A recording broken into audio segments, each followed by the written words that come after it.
Benar. Nah, sebenarnya prosesnya itu memang kita disuruh ikhtiar oleh Allah Ta'ala. Ya, ikhtiarnya jelas. Pada saat ikhtiar kita bismillah, ikhtiar baik bismillah, ikhtiar baik bismillah, terus menerus. Kemudian setiap saat kita tetap dekat dengan Allah Ta'ala dengan mengerjakan syariat-syariatnya. Nggak cuma sholat, di sini nggak cuma sholat aja. Sholat itu sudah ketentuan yang tidak boleh kita langgar dan harus kita kerjakan. Sholat itu, ya.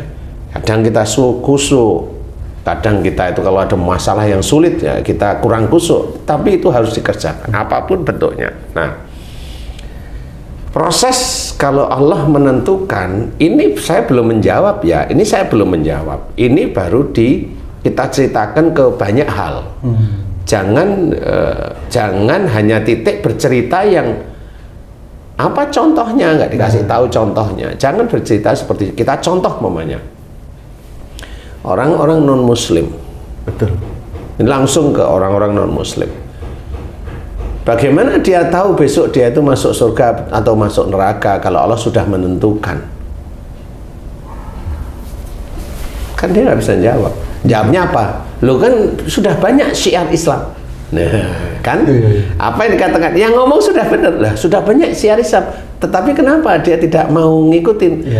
Kan di situ namanya si orang non muslim itu kalau sudah mendengar kemudian dia tertarik mendapatkan hidayah. Nah, berarti kan ada pergerakan maju positif. Pergerakan ke arah positif yang akhirnya dia mengenal Allah. Kan bukan apa yang dikerjakan pada saat dia itu sebelum Islam itu ditentukan apa. Makanya orang nggak akan pernah tahu.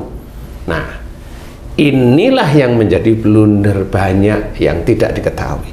Bahwasanya apa yang kita kerjakan itu adalah bagaimana caranya yang kita kerjakan itu malah mendatangkan hidayah dari Allah Ta'ala.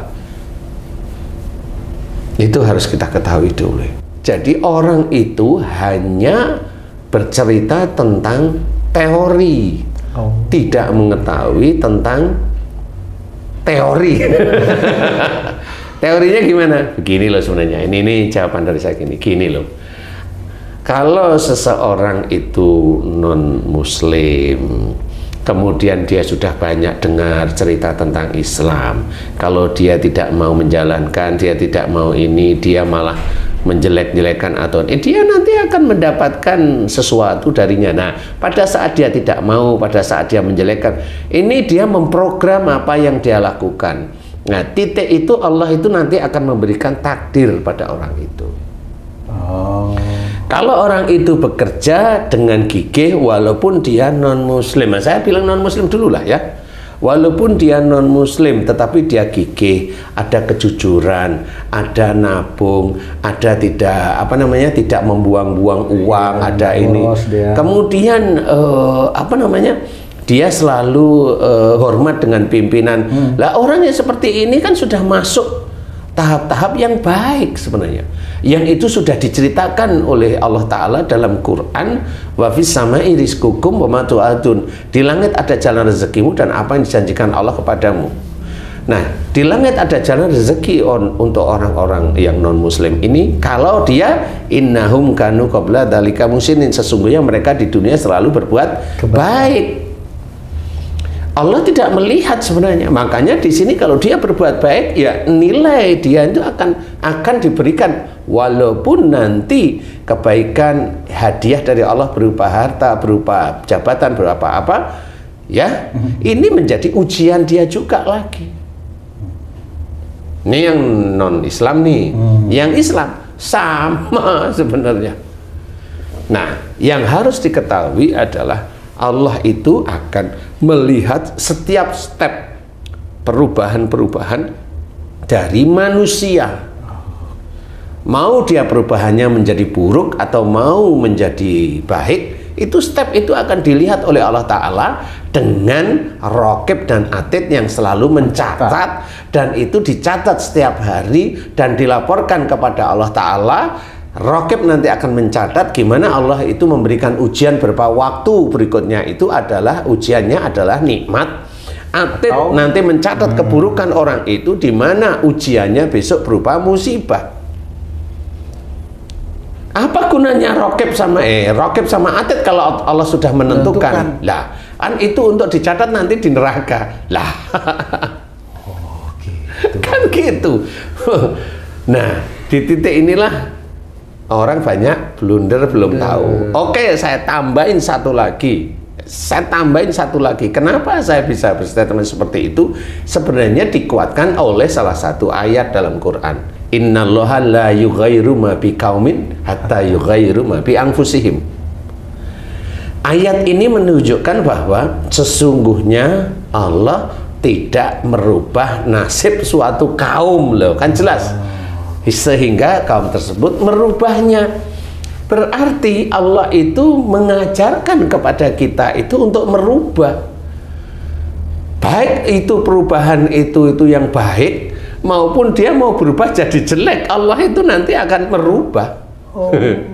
Kan jelas ini. Yang dia melakukan suatu keburukan, merubahnya nanti ya jelek, jadi musibah barangkali, atau suatu kepastian, karena Allah sudah menceritakan wa ma asabakum min musibatin fa bima kasabat aydikum.